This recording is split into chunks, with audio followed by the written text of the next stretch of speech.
السلام علی سید الانبیاء والمرسلین اما بعد فاعوذ باللہ من الشیطان الرجیم بسم اللہ الرحمن الرحیم۔ دیکھیں، ویسٹ کا اور ہمارا ایک بنیادی فرق ہے، اسے جب سمجھتے چلے جائیں گے تو آپ کو آسانی سے سمجھ میں آ جائے گا کہ آخر مسئلہ کیا ہے، آخر یہ اتنا زیادہ ڈفرینسز کیوں آ رہے ہیں اور اتنا فرق کیوں ہے، ایک بالکل رائٹ سائڈ کے اوپر، ایک بالکل لیفٹ سائڈ پہ، ایک مشرق ہے ایک مغرب ہے، تو یہ کیا مسئلہ ہے۔ دیکھیں، جو معاشرے اس وقت ڈیوائیڈ ہو گئے ہیں وہ دو طرح سے ہو گئے ہیں، ایک ہے باخدا معاشرہ، ایک ہے بے خدا معاشرہ، خدا کو ماننے والے اور خدا کو نہ ماننے والے، دین کو ماننے والے اور لا دین جو کسی دین کو نہیں مانتے۔ جب بندہ دین کو نہیں مانتا ہے تو پھر اس کے نظریات کیسے ڈیولپ کرتے ہیں؟ جیسے آپ بات سنتے ہیں ایوولوشن، کہ یہ دنیا بھائی کیسے تخلیق ہوئی، بات تو یہاں سے شروع ہوگی کہ یہ دنیا کیسے بنی، ہم کیسے بنے، ہم دنیا میں کیسے آ گئے۔ تو جب بے خدا معاشرے کے لوگ بغیر کسی خدا کی ہدایت کے جب اپنے ذہن سے، اپنے تجربے سے، اپنے مشاہدے سے اس حقیقت کو جاننے کی کوشش کرتے ہیں تو وہ یہاں تک پہنچے کہ بھئی یہ دنیا جو ہے وہ خود بخود معرض وجود میں آ گئی، اور اتنے ارب سال سے یہ ایوولوشن ہوتے ہم بن گئے۔ تو یہ ایک اتفاق اور ایک حادثہ ہے جس کا نتیجہ یہ دنیا ہے اور میں اور آپ ہے۔ یہ ہو گئی ایک سائڈ۔ اب دوسری سائڈ جو باخدا معاشرے والے ہیں، جو دین والے ہیں، ان کی کیا سوچ ہے؟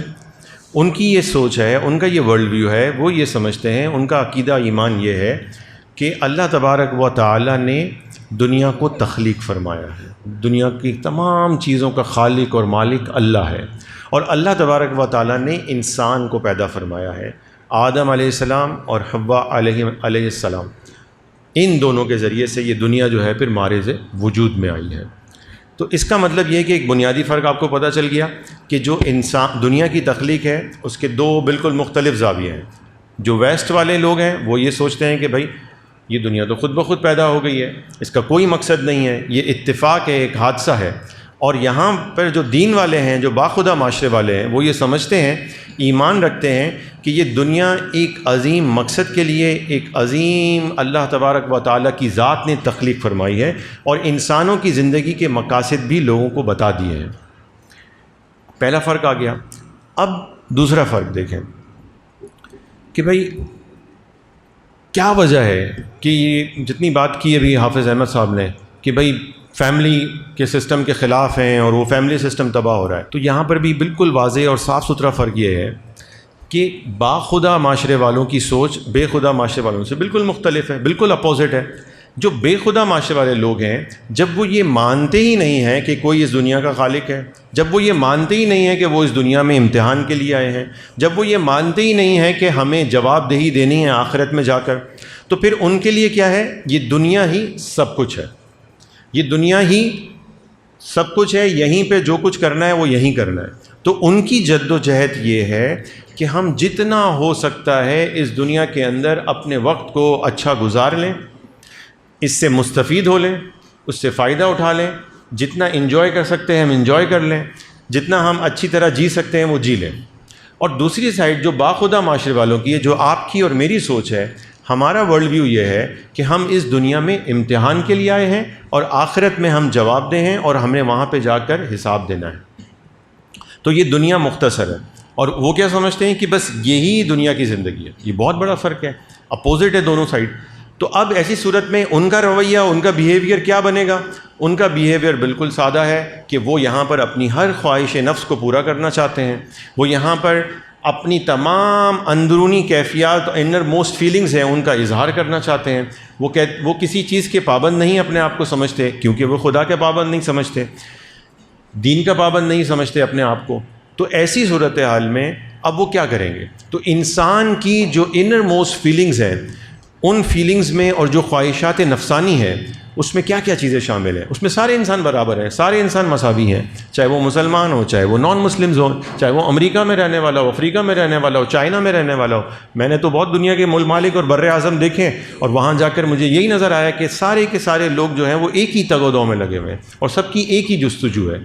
تو وہ کیا ہے؟ وہ سمپل ہے کہ بھائی ہر بندہ چاہتا ہے کہ میں اچھا کھا سکوں، اچھا پہن سکوں، اچھی طرح جی سکوں، اپنی سیکشول ڈیزائرز کو پورا کر سکوں، بس یہ اس کا مقصد ہے۔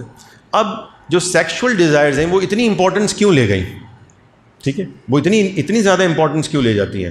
کیونکہ اس سے معاشرہ بنتا بگڑتا آپ کو نظر آ رہا ہے، اس کو اتنا زیادہ ایڈریس کیا جا رہا ہے۔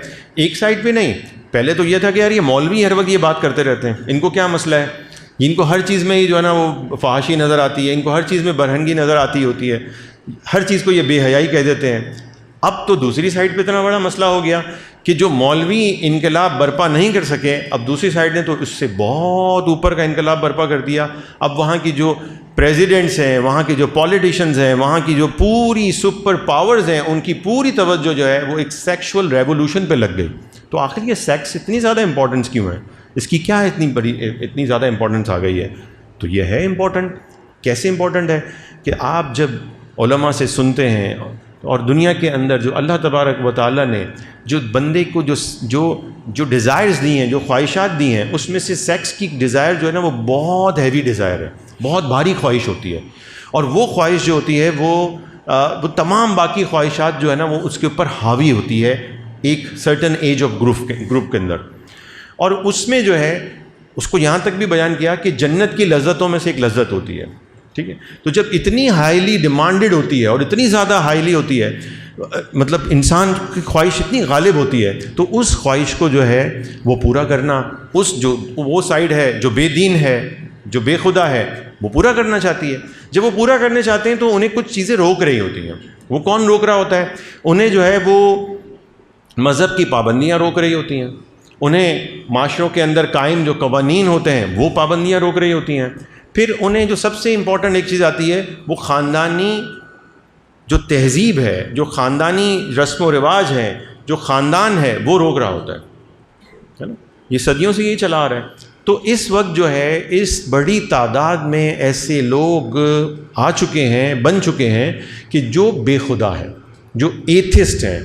تو یہاں پر ڈیوائڈ ہے، انگریزی میں یوں کریں گے، ایک تھیسٹ ہے اور ایتھسٹ ہے، ایک دین کو ماننے والے ہیں، ایک دین کو نہیں ماننے والے، ایک خدا کو ماننے والے ہیں، ایک خدا کو نہیں ماننے والے۔ تو جو خدا کو نہیں ماننے والے ہیں انہوں نے اپنی نفسانی خواہشات کو پورا کرنے کے لیے تمام چیزوں کو ریجیکٹ کر دیا۔ اب مثال کے طور پر ایک شخص جو ہے وہ اپنی نفسانی خواہش کو پورا کرنا چاہتا ہے، اور وہ کہتا ہے کہ میں اپنی نفسانی خواہش بالکل آزادی سے پورا کروں، تو یہ کیا ہوگا؟ عمل کیا ہوگا اس کا عمل اگر کسی نظم اور ضبط کے اندر نہیں ہوتا، کسی ضابطۂ اخلاق میں نہیں ہوتا، تو اسے ہم کیا کہتے ہیں؟ فحاشی۔ ہم کہتے ہیں یہ فحاشی ہے، یہ بے حیائی ہے، ٹھیک ہے؟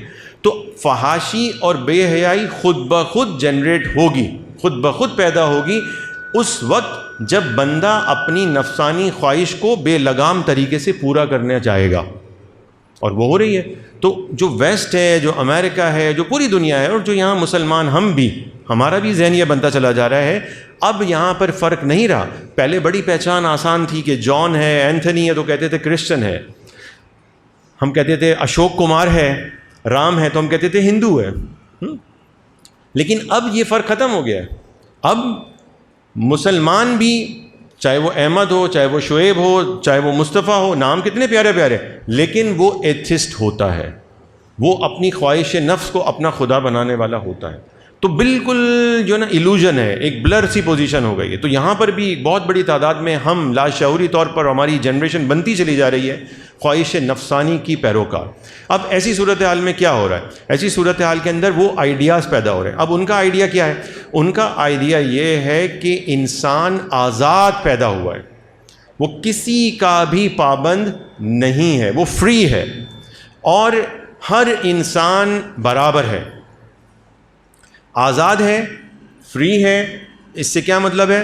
کہ وہ کسی دین کا پابند نہیں ہے، کسی خدا کا پابند نہیں ہے، کسی قانون کا پابند نہیں، کسی خاندانی نظام کا، کسی تہذیب کا، کسی بھی چیز کا وہ پابند نہیں ہے، وہ فری ہے۔ اور وہ برابر ہے. مطلب یہ کہ ایک شخص اپنے لیے بدکاری کو پسند کرتا ہے, ایک شخص اپنے لیے نکاح کو پسند کرتا ہے, یہ دونوں برابر ہیں. وہ کیا تصور کرتے ہیں اس کو؟ یہ دونوں برابر ہیں, ایکول ہیں, اور ان دونوں کا عزت اور مقام ایک ہی ہے. اب آپ دیکھیں آپ کے معاشرے میں کیسے چیزیں جو ہیں وہ اندر چلی گئی ہیں. مثال کے طور پہ ایک سیاست دان ہے, اس کے بارے میں ایک فحاشی کی بات آتی ہے اور وہ آپ سنتے ہیں تو لوگ کہتے ہیں یار یہ اس کا پرائیویٹ مسئلہ ہے, یہ اس کی پرائیویسی ہے, یہ اس کی پرسنل, اس کی ذاتی زندگی ہے, اس کو ڈسکس کرنے کی ضرورت نہیں ہے. مطلب آپ نے اس کو جو ہے وہ الگ کر دیا, اس کی لائف کے 2 پارٹ کر دیے. ٹھیک ہے, آپ نے اس کو جدا کر دیا. یہی صورتحال یہاں پر ہوئی کہ جب ایک اسسٹنٹ کمشنر آیا اور وہ اوپنلی جو ہے وہ ہم جنس پرستی کو فروغ دینے اور اس کو اپریشیٹ کرنے والا تھا, اور وہ اپنے ٹویٹ بھی کر رہا تھا. تو جب لوگوں نے اس کو کرٹیسائز کیا تو سب لوگوں نے کیا کہا, یار آپ اس کو ایز اے اسسٹنٹ کمشنر دیکھیں, یہ پرسنلی یہ اس کی پرائیویسی کے اندر ذاتی طور پہ یہ جو بھی کرتا ہے وہ اس کا ذاتی فعل ہے. تو اس کا کیا مطلب ہے؟ یہ کون سا نظریہ ہم نے لے لیا اور ہمارے لوگ یہ بات بولنے لگے؟ اسے کہتے ہیں انڈیویجولزم. کیا کہتے ہیں؟ مطلب میں آزاد ہوں, میں اور آپ برابر ہیں, میری نفسانی خواہش کچھ ہے, آپ کی نفسانی خواہش کچھ ہے, آپ کسی چیز کو پابند کرتے ہیں, میں کسی چیز کی پابندی نہیں کرتا, ہم دونوں برابر ہیں. اب تو یہ میٹر یہ کہ ہم معاشرتی طور پہ ہم جو کام کر رہے ہیں ان کاموں کے اندر میں اچھا کام کر رہا ہوں, آپ اچھا کام کر رہے ہیں, اس کو کمپیئر کریں اسی زاویے کے اندر کہ 2 اسسٹنٹ کمشنر ہے, ایک نمازی ہے, ایک نیک ہے, پرہیزگار ہے, اور ایک اسسٹنٹ کمشنر ہم جنس پرست ہیں. تو کام میں دیکھا جائے گا کہ وہ روڈ اچھے بناتا ہے, وہ امن و امان اپنے معاشرے میں اچھا قائم کر رہا ہے کہ نہیں کر رہا ہے, رول آف لا کو لے کے چل رہا ہے کہ نہیں چل رہا ہے. وہ وہاں پہ دیکھا جائے گا, اس کے علاوہ نہیں دیکھا جائے گا. کیوں؟ کہ وہ اس کی پرائیویسی ہے, وہ اس کا انڈیویجولزم ہے. اب آپ نے ایک نیا لفظ سن لیا, انڈیویجولزم. کیا یہ آپ کے اور میرے اندر نہیں آ گیا؟ آ گیا, لاشعوری طور پہ. ٹھیک ہے, شعوری طور پہ نہیں ہے, لاشعوری طور پہ. کیسے آ گیا؟ ہم کہتے ہیں مثال کے طور پہ گھر ہے, تو گھر میں جو ہے وہ ساس اور بہو ہوتی ہیں. تو بہو کہتی ہے کہ میں اپنا سکھ دیکھوں, اپنا چین دیکھوں, اپنے لیے آسانی دیکھوں. ساس کیا یہ ہر وقت مجھ پہ اتھارٹی لے کے بیٹھی ہوتی, ڈنڈا لے کے بیٹھی ہوتی ہے. ساس جو ہوتی ہے وہ کیا کرتی ہے, میں اپنی بیٹی کا خیال کروں, میں اپنے جو ہے نا بیٹے کا خیال کروں. اور وہ بہو کے ساتھ وہ نہیں, وہ انڈیویجول ہے نا, اپنی اپنی ذات, اپنی اپنی خواہشات, اپنی اپنی چیزوں کو دیکھ رہے ہیں. ایسے ہی لوگ جیسے اب پیرنٹس کا خیال نہیں کرتے. ٹھیک ہے, وہ کہتے ہیں کہ یار میری لائف ہے, میرا کیریئر اپارچونیٹی, میں اس کو کیوں چھوڑوں. اس کی ایک مثال دوں. ایک پروفیسر تھے یہاں پہ, تو ان کی بیٹی جو تھی وہ پڑھنے کے لیے امریکہ گئی. جب وہ امریکہ گئی پڑھنے کے لیے تو تھوڑے ہی دن کے بعد اس بیٹی کی اٹیچمنٹ جو تھی وہ دادی کے ساتھ بہت زیادہ تھی. تو تھوڑے دن کے بعد جو ہے وہ دادی کی طبیعت خراب ہوئی. تو والد نے جو ہے وہ اپنی بیٹی کو نہیں بتایا, اس لیے کہ ابھی وہ امریکہ گئی ہے اور امریکہ کے اندر پیپرز ہونے والے تھے اس کے. اگر وہ یہاں پر آئے گی ایک تو خرچہ ہوگا, خرچہ ہونے کے ساتھ ساتھ جو ہے وہ اس کے پیپرز وہ کیسے دے گی, تو پھر اس کے لیے مسائل ہوں گے اور پھر پورا سال ضائع ہو جائے گا. تو والد صاحب نے جو ہے وہ اپنی بیٹی کو دادی کے بارے میں بالکل نہیں بتایا. جب دادی کا انتقال ہو گیا, جب اسے خبر ملی تو اس نے کہا آپ نے مجھے کیوں نہیں بتایا. تو بولا بیٹا آپ کے اتنے اخراجات تھے, آپ وہاں پہ گئی تھی, پھر آپ کی تعلیم کے اخراجات تھے, وہ بھی ضائع ہوتے, سال بھی خراب ہوتا, اور تمہاری اتنی اٹیچمنٹ تھی, تم ڈسٹرب ہوتی, تو میں نے چاہا کہ تم ڈسٹرب نہ ہو. یہ انہوں نے کر دیا, اپنا رویہ انہوں نے پیش کیا. ٹھیک ہے, اب اس کا نتیجہ کیا ہوا کہ تھوڑے عرصے کے بعد جو ہے وہ کچھ 1-2 سال کے بعد جو ہے وہ والد بھی بوڑھے تھے, تو وہ بھی ان کی زیادہ عمر تھی, ان کی طبیعت خراب ہونے شروع ہوئی. جب ان کی طبیعت خراب ہوئی تو بیٹی نے جو ہے نا واپس آنے کی کوئی اپنا جو ہے نا اظہار نہیں کیا. وجہ یہ کہ اس نے یہ ذہن بنا لیا کہ اب میری پڑھائی ہے, میری پڑھائی ڈسٹرب ہوگی, میں اپنی کیوں کیریئر اپرچونیٹیز جو ہے نا وہ ضائع کروں, میں کیوں اپنا پیسہ بھی ضائع کروں. تو اس نے جو ہے نا وہ وہیں سے فون پہ ہی بات کر لی اور اپنے والدین کی خدمت کے لیے یا ان کے پاس آنے کی کوئی جستجو ظاہر نہیں کی, کیونکہ جیسی ٹریننگ ہوئی ویسا نتیجہ آیا. تو یہ کیا مطلب ہے؟ مطلب یہ ہے کہ وہ انڈیویجول سوچ ہے کہ یار میں کچھ کر لوں, میں اپنا ٹھیک کر لوں, میں اپنے معاملات کو ٹھیک کر لوں. ایسے ہی آپ نے یہاں پر دیکھا کہ لوگ جو ہے نا وہ یہی بات کرتے ہیں کہ یار میری مرضی, یار میں یہ کرنا چاہتا ہوں. یہ کیا ہے کہ میں لوگ مجھے اپنے حکم چلانا شروع کر دیتے ہیں, لوگ مجھے میرے پیچھے پڑے رہتے ہیں. یہ کیا والدین ہر وقت جو ہے نا وہ چیزیں کو پیچھے پڑے رہتے ہیں. اب دیکھیں اسلام میں اور اس میں کتنا فرق ہے. اسلام کہتا ہے ایمان والوں اپنے آپ کو اور اپنے گھر والوں کو جہنم کی آگ سے بچاؤ جس کا ایندھن انسان اور پتھر ہے. اللہ نے حکم دیا کہ اتھارٹی قائم کرو ان کے اوپر اور ان کو جو ہے وہ دور نہیں جانے دو, دین سے دور نہیں ہونے دو, انہیں دین کے ساتھ جوڑے رکھو, انہیں آخرت کی تیاری کی طرف لے کے آؤ, انہیں ایک میسج کی طرف رکھو, انہیں ایک مقصد حیات سے جوڑے رکھو. اب دوسری طرف دیکھیے جو بے خدا معاشرہ ہے. بے خدا معاشرے والے کیا سوچتے ہیں؟ وہ کہتے ہیں یار یہ کیا اتھارٹی سر پہ لگائی ہوئی ہے, یہ کیا ہے یہ اتھارٹی, یہ کیوں اتنے اتھارٹی ہمارے اوپر آ رہی ہے. تو وہ کہتے ہیں یہ فیملی یہ جو ہے نا یہ برڈن ہے, اس برڈن کو ہم دور کریں. تو وہ اسی لیے کہتے ہیں کہ بھائی نکاح وکاح کرنے کا کیا مسئلہ ہے, اب اتنی یہ لمبی کہانی کرو اور نکاح کرو, پھر بچے ہوں, یہ ڈیزائرز ہم اپنی پوری کر لیتے ہیں, چلو کچھ 3-4 سال 5 سال آپ کے ساتھ رہ جاتا ہوں, پھر ہم دونوں مل کے رہیں گے, پھر تم کسی اور کے ساتھ رہ جانا. انہوں نے اپنا معاشرہ اس طرح سے ڈیولپ کر لیا, تو معاشرہ ایسے ڈیوائڈ. اب یہ ساری کی ساری چیزیں جو ہے ہمارے پاکستان میں بھی آ رہی ہیں. اب اس کے 3 ذریعے بنتے ہیں پاکستان میں آنے کی. وقت کم ہے اور یہ فلاسفیکل چیزیں ہوتی ہیں, اس کو سمجھانا تھوڑا ٹائم چاہیے ہوتا ہے, تو ہم اس کو مختصر کرتے ہیں. دیکھیں اب یہ آئیڈیاز جو ہے نا وہاں سے آ رہے ہیں. اب آپ سمجھ گئے کہ ڈیوائڈ کیا ہے, ٹھیک ہے. ڈیوائڈ بالکل یہ ہے کہ ایک آخرت کو نہیں ماننے والے ہیں, ایک آخرت کو ماننے والے ہیں.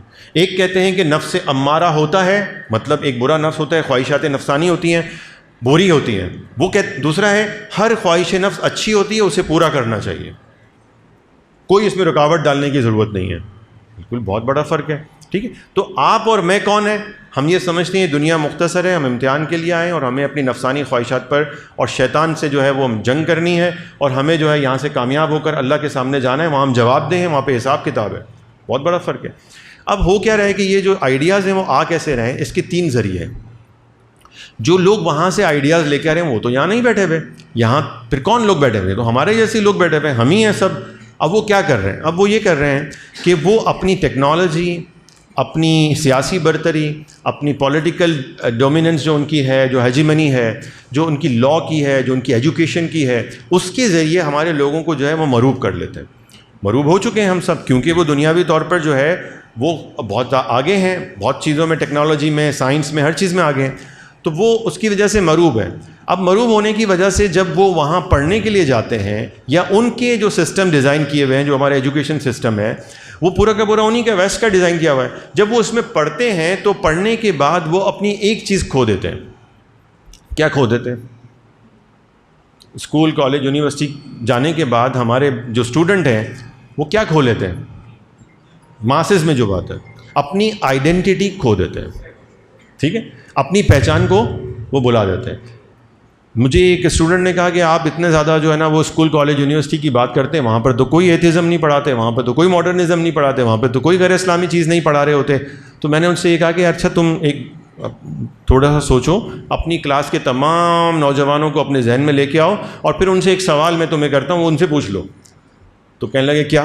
تو میں نے کہا کہ ان سے صرف یہ سوال کرو کہ کیا وہ تمہارے دوست جتنے بھی ہیں وہ سب کے سب امامہ, داڑھی, شلوار اوپر رکھ سکتے ہیں؟ کیا وہ اس میں فخر محسوس کریں گے یا شرم محسوس کریں گے؟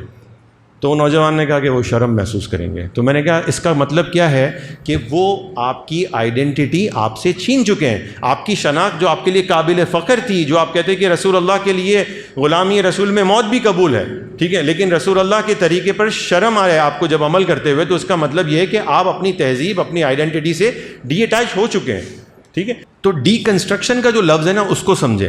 ڈی کنسٹرکشن کا ایک جو معنی ہے, اور یہ ورڈ جو آیا ہے یہ بھی وہی لا دین بے خدا معاشرے سے. وہاں پہ جو فلاسفرز ہیں وہ اپنے دماغ چلانے لگے, وہ اپنی عقل استعمال کرنے لگے. تو وہاں پہ ایک دریڈا جو ہے وہ ایک فلاسفر تھا, فرینچ فلاسفر.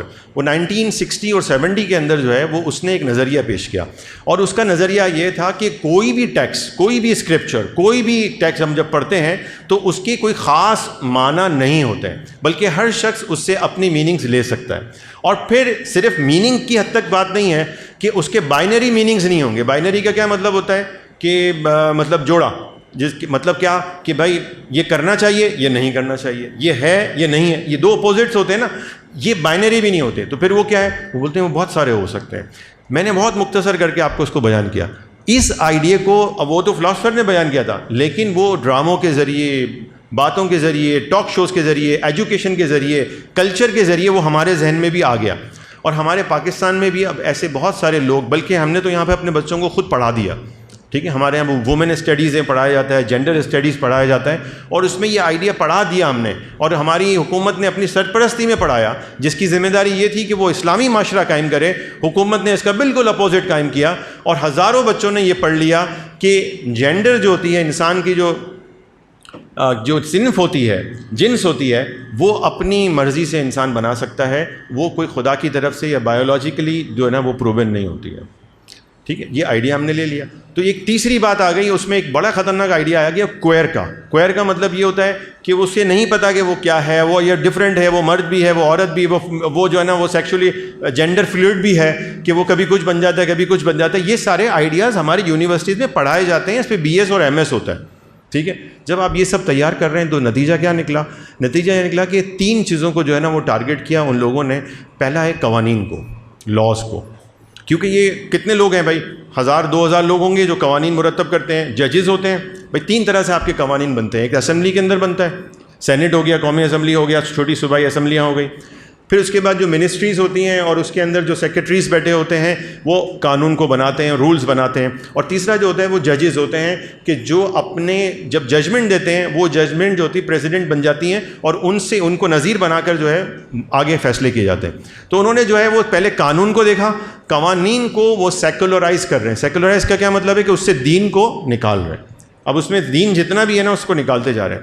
تو پہلا اٹیمپٹ ہے قوانین کا، جو چھوٹے لوگوں پہ کام کرنا ہے، کم لوگوں پہ، چھوٹا گروپ ہے، 2000 لوگوں کا گروپ ہے، ان گروپ پہ کام کر لیا تو وہ اچھے طریقے سے اپنا ڈومیننسی قائم کر لیں گے. دوسرا جو ہے وہ ہے میڈیا کا. میڈیا بھی ایک چھوٹا گروپ ہوتا ہے. کتنے آپ کے چینلز ہیں مثال کے طور پہ؟ 15, 20, 25, 30, 40, 50. اس میں کتنے لوگ کام کرتے ہوں گے؟ اگر ساروں کو گنیں گے تو 2, 2.5, 3 ہزار 4 ہزار لوگ ہو جائیں گے.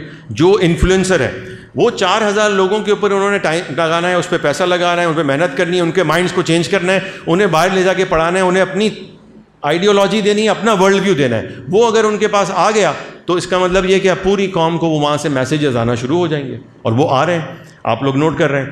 تیسرا جو ہے وہ ذریعہ ہے ایجوکیشن کا. اس میں کتنے لوگ ہوں گے؟ وہ تھوڑا اور وسیع گروپ ہوتا ہے. اس میں 2.5-3 لاکھ 4 لاکھ 5 لاکھ لوگ ہوں گے جو ہائر اسٹڈیز کے اندر ہوں گے، یا جو اسکولز کے اندر جو بڑے رول کرنے والے لوگ ہوں گے، جو اسکول کو پرنسپلز ہوں گے. وہ کون؟ وہ بھی کم لوگ ہیں، ان کو رول کر لیا، ان کے اوپر ایسے قوانین نافذ کر دیے، ان کے اوپر ایسی چیزیں لگا دیں جن کو وہ فالو کر رہے ہیں، اور اس کی وجہ سے ہمارا ایجوکیشن کلچر جو ہے وہ بدلتا چلا جا رہا ہے. تو یہ 3 ذرائع ہیں جس کو یہ بڑی اچھے طریقے سے جو ہے وہ ٹارگٹ کیے ہوئے. اب یہ ذمہ داری کس کی ہے کہ ہم کیا ہاتھ پہ ہاتھ دھرے بیٹھے رہیں؟ کیا ہم یہ کریں کہ بھائی ہم نماز پڑھ رہے ہیں، ہم تو نیک ہیں، ہم تو حاجی ہیں، ہم تو نمازی ہیں؟ تو آپ کی یہ خاموشی کیا آپ کو جنت میں لے جائے گی؟ کیا آپ جو ہے نا وہ اللہ کی بارگاہ میں جا کے یہ جواب دیں گے کہ نہیں میں تو اچھا عمل کر رہا تھا، میں تو ٹھیک کر رہا تھا؟ آپ کے پڑوس میں آگ لگی ہوئی ہے اور آپ کہیں گے یار وہ تو وہاں آگ لگی ہوئی ہے، بھائی میں نے تو اپنے سارے انتظامات کیے ہوئے ہیں، میرا تو کوئی مسئلہ ہے. یہ آگ کل آپ کے گھر میں پہنچ جائے گی. آپ کی بلڈنگ میں آگ لگتی ہے تو پوری بلڈنگ نہیں نکل پڑتی ہے. وہ کیوں نہیں بولتے بھائی اس کے فلیٹ میں آگ لگی ہے؟ وہ لگنے دو آگ، ہم نے تو اپنی سیفٹی کی ہوئی ہے. لیکن ہر بندہ کہتا ہے نہیں یہ آگ ہماری بلڈنگ میں لگ گئی ہے، کل یہ ہمارے گھر میں بھی آ سکتی ہے. تو ہمیں اب اس پہ کوئی ایکشن کرنا ہوگا. اب ایکشن کے کیا ذریعے ہوتے ہیں؟ جو یہاں پر جو سسٹم ہے ہمارے ملک کا، اس میں یہ ہوتا ہے کہ ہم ایک تو اویئرنیس کو بڑھائیں. اویئرنیس بڑھانے کا طریقہ یہ ہے کہ جیسے سیشن وہ آج آپ نے بات سنی، اب یہاں سے جو آپ کے پاس میڈیا ہے، جو آپ کو میڈیا ملا ہوا ہے، جو بہت غلط کام کر رہا ہے، بہت فحاشی پھیلا رہا ہے، سب کچھ کر رہا ہے، تو آپ اس سے اچھائی پھیلانے کا کام کریں کہ اس میڈیا کو زیادہ سے زیادہ سرکولیٹ کریں، اس سے زیادہ پھیلائیں، اس سے زیادہ وائرل کریں، فارورڈ کریں اور لوگوں تک پہنچائیں. دوسرا یہ کہ اس طرح کی جو گیدرنگز ہوتی ہیں اس کو اٹینڈ کریں اور لوگوں کو بھی انوائٹ کریں، انہیں بھی لے کے آئیں، اور اپنے اندر جو ہے نا یہ جذبہ بیدار کریں کہ آپ بے مقصد پیدا نہیں ہوئے، آپ ایک مقصد کے تحت پیدا ہوئے ہیں، اور یہ دنیا کی زندگی صرف کھانے کمانے بچے پیدا کرنے کے لیے نہیں ہے. آپ اللہ کے نبی صلی اللہ تعالیٰ علیہ وسلم کے مشن کے سپاہی ہیں، اور اس مشن کے لیے آپ کو یہ کام جاری رکھنا ہے. اور پھر ایک کام یہ تیسرا ہمیں کرنا پڑے گا، وہ چونکہ ہمارے یہاں پہ ڈیموکریسی ہے، جمہوریت ہے. ابھی جیسے احمد بھائی نے بتایا کہ جو پیمرا والا جو آرڈر آیا ہے اس پہ جب ریویو پٹیشن ڈالنے کی بات ہوئی تو ملک کے جو مشہور کچھ ججز ہیں ان سے بھی ہماری بات ہوئی، اور ان سے بھی ہم نے ریکویسٹ کیا کہ آپ اس کو کیس کو لڑیں اور ریویو پٹیشن فائل کریں. تو میں نام نہیں لیتا ان جج صاحب کا، بڑے مشہور ہیں آج کل، بڑے ٹی وی پہ اور سب پہ کے تذکرے ہوتے ہیں. تو انہوں نے بھی کیا بات کی، انہوں نے کہا کہ بھائی دیکھیں ریویو پٹیشن آپ ڈالیں گے، ہو سکتا ہے آپ کی ریویو پٹیشن ریجیکٹ ہو جائے. آپ کو ریویو پٹیشن کے پیچھے عوامی آگہی اور پبلک پریشر بلڈ کرنے کی ضرورت ہے. اگر آپ پبلک پریشر بلڈ نہیں کریں گے تو آپ کی ریویو پٹیشن بھی نہیں چلے گی اور کوئی نہیں سنے گا. دیکھیں فحاشی آپ کے لیے اتنی امپورٹنٹ ہے اتنی امپورٹنٹ ہے کہ اللہ کے نبی صلی اللہ تعالیٰ علیہ وسلم نے فحاشی پر حد مقرر کی ہے، اور وہ کیا ہے؟ سزائے موت. ٹھیک ہے، پہلی حد جو ہے وہ کس چیز کی ہے؟ زنا کے اوپر ہے. ٹھیک ہے، حیا کا اپوزٹ کیا ہے؟ فحاشی. اور فحاشی کی ایکسٹریم کیا ہے؟ زنا. زنا کے اوپر اسلام نے، یعنی کہ مثال کے طور پہ اگر کوئی شخص زنا کرتا ہے تو وہ کیا کرتا ہے؟ فیملی سسٹم کو توڑتا ہے، بریک کرتا ہے. یعنی فیملی سسٹم کو بریک کرنے کی جو ایکسٹریم پوزیشن ہے اس کے اوپر حد مقرر کی ہے، ڈیتھ پلنٹی مقرر کی گئی ہے اسلام کی جانب سے. کتنا امپورٹنٹ ہے. پھر آپ دیکھیے ان الصلاۃ تنہا عن الفحشاء والمنکر، یہ تو آپ پڑھتے ہی رہتے ہیں نا. آپ دیکھیں نماز، ہم جو 5 وقت نماز پڑھتے ہیں تو مسلمان جو ہے وہ کیا ہوگا؟ وہ آبسینٹی کے خلاف مجاہد کی طرح کھڑا ہونا چاہیے نماز پڑھنے والا. کیوں؟ کہ نماز تو روکتی ہے کس سے؟ فحاشی سے اور برائیوں سے، بری باتوں سے. جب فحاشی سے روکتی نماز ہے تو نماز پڑھنے والا کتنا روکنے والا ہوگا؟ تو اگر آپ فحاشی کو روکنے والے نہیں ہیں تو آپ کیسے نمازی ہیں؟ سوال تو یہ ہے، آپ کیسے نمازی ہیں اگر آپ کو فحاشی آپ کو بڑی عام سی چیز محسوس ہو رہی ہے، آپ بڑا غیر محسوس انداز میں جو ہے نا اس کو ڈیل کرتے ہیں اور کچھ مسئلہ ہی نہیں ہے، کوئی فرق نہیں پڑتا ہے، تو چھوٹی سی بات ہے. شادی میں تو ہے تھوڑے سے کپڑے اچھے پہن لیے تو کیا، آج برقع اتار دیا تو کیا. ایک شادی میں تو ڈانس وانس ہو جاتے ہیں تو بھائی زندگی میں ایک ہی بار ہوتا ہے. شادی کتنی بار ہوتی ہے؟ ایک ہی بار تو ہو رہی ہے، تو چلو اس میں کر لیا تو کیا. یہ ہم نے جو تہذیب بنائی اور جو کلچر بنا رہے ہیں اور یہ سب چیزوں کو ہم بہت نارمل لے رہے ہیں، اور ٹی وی چل رہا ہے گھر کے اندر اور اس میں فلم آ رہی ہے اور ڈرامے آ رہے ہیں اور سب بیٹھ کے دیکھ رہے ہیں اور اس میں جو فحاشی چل رہی ہے اور آپ کو کچھ بھی نہیں ہو رہا، تو معذرت کے ساتھ آپ کی ایمانی کیفیت اور آپ کی نماز اس شاید جو ہے نا وہ کام کی نہیں ہے، کیونکہ وہ آپ کو روک ہی نہیں رہی، آپ کے اندر اس کی نفرت ہی پیدا نہیں ہو رہی، آپ وہ روکنے والے ہی نہیں بن رہے، تو آپ کی نماز اس کا مطلب صحیح نماز نہیں ہے. تو میری گزارش ہے کہ اسے بہت سیریس لیں، بہت سیریس ایشو ہے، اس سے ایمان جو ہے نا وہ چلا جاتا ہے، یہ جتنے بھی کام ہو رہے ہیں. تو اگر ہم نے آواز نہیں اٹھائی آپ کا پورا سوشل اسٹرکچر تباہ ہو جائے گا، آپ کا پورا خاندانی سسٹم ختم ہو جائے گا، تباہ ہو جائے گا. اور یہ اب پہلے ہوتا تھا 50 سال کی بات ہوتی تھی، 50 سال میں چینج آئے گا. اب 50 سال والا مسئلہ نہیں رہا، اب ٹیکنالوجی نے جو ہے نا اس کو 50 سال کو 5-10 سال میں کر دیا ہے کنورٹ. تو اب جو صورتحال ہے بہت تیز ہے، تو آپ نے سستی نہیں کرنی ہے اور آپ نے بڑی تیزی سے کام کرنا ہوگا اور اللہ کے رسول کے مشن کا سپاہی بننا ہوگا. اور اس کے لیے آپ کو ان جیسے گلوبل سیرا کا ایک فورم بنایا ہے، اس فورم سے جڑیں، پلس جیسے ہم شعور کے اوپر چیزیں ڈالتے ہیں اس سے آپ جڑ جائیں. ایسے اور جتنے فورم ہیں کہیں پہ بھی ہے، کوئی بھی دین کے کام کر رہا ہے، دین کی بات کر رہا ہے، آپ اس کے ساتھ جڑیں اور اس میں ایکٹیویزم آپ کا نظر آنا چاہیے، آپ کو جستجو ہونی چاہیے، محنت ہونی چاہیے، لگن ہونی چاہیے. دوسری طرف سے اربوں روپوں کی انویسٹمنٹ ہو رہی ہے پاکستان میں ان سب کاموں کے کرنے کے لیے، اور آپ جو ہے وہ آرام سے بیٹھے ہوئے ہیں، آپ کو کوئی ٹینشن ہی نہیں ہو رہی، کوئی فکر ہی نہیں ہو رہی. تو آپ کی نماز اگر آپ کو فحاشی سے نہیں روکنے والا بنا رہی تو بھائی پھر آپ کہیں گے کہ میں نیک بھی ہوں، میں پرہیزگار بھی ہوں، میں حاجی بھی ہوں. تو آپ جتنے حج عمرے کرنے کر لیں، اللہ کے یہاں کیا جواب دیں گے یہ پھر سوچ لیں. تو اللہ تبارک و تعالی ہم سب کو حفاظت فرمائے. ہم نے جو کیمپین اسٹارٹ کی ہے نا وہ کیا ہے؟ Save the family. Save the family. دیکھیں ہماری حد کہاں سے شروع ہوتی ہے؟ 2 حد جو ہے نا، 2 حد جو اللہ تعالیٰ نے کی ہیں، ایک ہے زنا کی اور دوسری کیا ہے؟ قذف کی. یعنی کہ زنا کی تہمت لگانا یہ بھی اسی میں آ گیا، کسی کے اوپر یعنی کسی بے گناہ کے اوپر تہمت لگا دینا یہ بھی اسی میں شامل ہو گیا، اور فحاشی کرنا یہ بھی اسی میں شامل. تو 2 حد تو آپ کی جو ہے نا وہ ڈائریکٹلی اس سے لنک کرتی ہیں. ٹھیک ہے. پھر آپ کی نماز آپ کو اس سے روکتی ہے. پھر اللہ کے نبی علیہ الصلوۃ والسلام نے جو معاشرہ بنایا اس کے لیے کیا فرمایا کہ نکاح کرو، اور جس نے نکاح کی سنت کو ترک کر دیا فلیس منی.